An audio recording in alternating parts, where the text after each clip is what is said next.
How important do you think it is for the to understand the history of the music?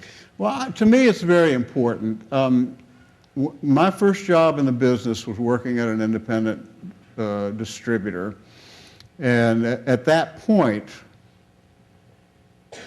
in the late 60s, early 70s, independent record labels were labels like Atlantic, Motown, Warner Brothers, Elektra. All of these labels are now part of the whole major scheme of things.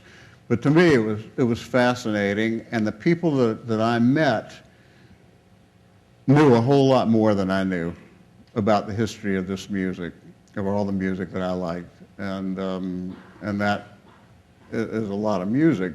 And I realized that people who do well in this business generally know who Louis Armstrong are, who Sidney Bechet is, who Count Basie is, who Miles Davis is, and these are just talking about jazz acts, but you can translate that to any form of music. And because everything builds from one to another. Stuff that Louis Armstrong did in the 20s is still being done in other forms today by modern groups. And I think it's important, no matter what field you're in. You know, if you're a baseball player, you ought to know all about Babe Ruth's records, and I think the same thing holds true with music. It is, but it's very important in terms of networking with people in this business. That's a lot of what any business is, particularly the music business. One of the great attractions of the music business is the wonderful characters who are in it, the great stories that you hear. And the more you can relate to that, the more you know about it, the better off you are.